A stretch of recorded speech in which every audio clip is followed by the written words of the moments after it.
മുല്ലപ്പെരിയാർ അണക്കെട്ടിന് സുരക്ഷാ ഭീഷണിയുണ്ടെന്നത് വെറും ആശങ്ക മാത്രമാണെന്ന നിരീക്ഷണമാണ് സുപ്രീം കോടതി ഇപ്പോൾ മുന്നോട്ട് വയ്ക്കുന്നത്.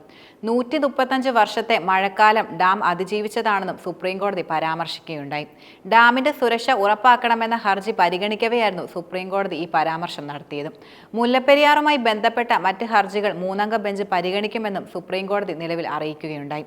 മുല്ലപ്പെരിയാർ അണക്കെട്ടിന്റെ സുരക്ഷാ കാര്യങ്ങളുമായി ബന്ധപ്പെട്ട വിഷയങ്ങൾ പരിഗണിക്കാൻ പുതിയ മേൽനോട്ട സമിതി കേന്ദ്ര സർക്കാർ അടുത്തിടെ രൂപീകരിച്ചിരുന്നു. ദേശീയ ഡാം സുരക്ഷാ അതോറിറ്റി ചെയർമാനാണ് സമിതിയുടെ അധ്യക്ഷ സ്ഥാനത്ത് ഉള്ളത്. നിലവിലുണ്ടായിരുന്ന മുല്ലപ്പെരിയാർ മേൽനോട്ട സമിതി പിരിച്ചുവിടുകയും ചെയ്യുകയുണ്ടായി. അണക്കെട്ടിന്റെ സുരക്ഷയുമായി ബന്ധപ്പെട്ട കാര്യങ്ങൾ ദേശീയ ഡാം സുരക്ഷാ അതോറിറ്റിക്ക് കൈമാറുകയും ചെയ്തു. 7 അംഗങ്ങളാണ് പ്രധാനമായും ഈ സമിതിയിലുള്ളത്.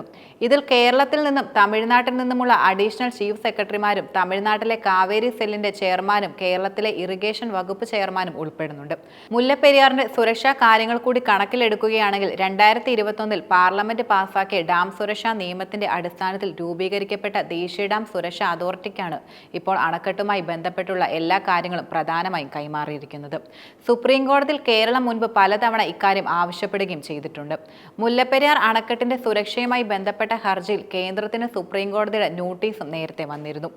അണക്കെട്ട് സുരക്ഷിതമാണെന്ന വിധി പുനഃപരിശോധിക്കണമെന്ന ഹർജിയിലായിരുന്നു പ്രധാനമായും കേന്ദ്ര സർക്കാരിന് നോട്ടീസ് അയച്ചിരുന്നത്.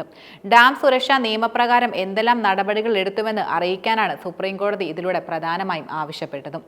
മലയാളിയായ അഭിഭാഷകൻ മാത്യൂസ് നെടുമ്പാറയുടെ ഹർജിയിലാണ് ഈ സുപ്രധാനമായ നടപടി. കേന്ദ്രം ഒരു നടപടിയും സുരക്ഷയ്ക്ക് വേണ്ടി സ്വീകരിച്ചിട്ടില്ലെന്ന നിയമം കടലാസിൽ മാത്രമാണെന്നും കേരളം കോടതിയെ അറിയിക്കുകയും ചെയ്തിരുന്നു. മുല്ലപ്പെരിയാർ ഡാമിന്റെ വാർഷിക അറ്റകുറ്റപ്പണി തമിഴ്നാട് ജനുവരി ആദ്യം തന്നെ തുടങ്ങുകയും ചെയ്തു.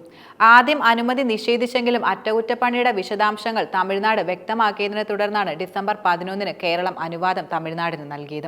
അറ്റകുറ്റപ്പണിക്കായി കേരളത്തിന്റെ അനുമതിയില്ലാതെ ഡിസംബർ 4-ന് തമിഴ്നാട് സാധനങ്ങൾ എത്തിച്ചത് കേരളം വനവകുപ്പ് വള്ളക്കടവ് ചെക്ക് പോസ്റ്റിൽ തടയുകയും ചെയ്തിരുന്നു. ഡിസംബർ 12-ന് വൈക്കത്തെ താന്തെ പെരിയാർ സ്മാരകത്തിന്റെ ഉദ്ഘാടനത്തിന് തമിഴ്നാട് മുഖ്യമന്ത്രി MK സ്റ്റാലിൻ എത്തുന്നതിന്റെ തലേന്ന് അറ്റകുറ്റപ്പണികൾക്ക് കേരളം പിന്നീട് അനുമതി നൽകുകയായിരുന്നു ചെയ്തത്.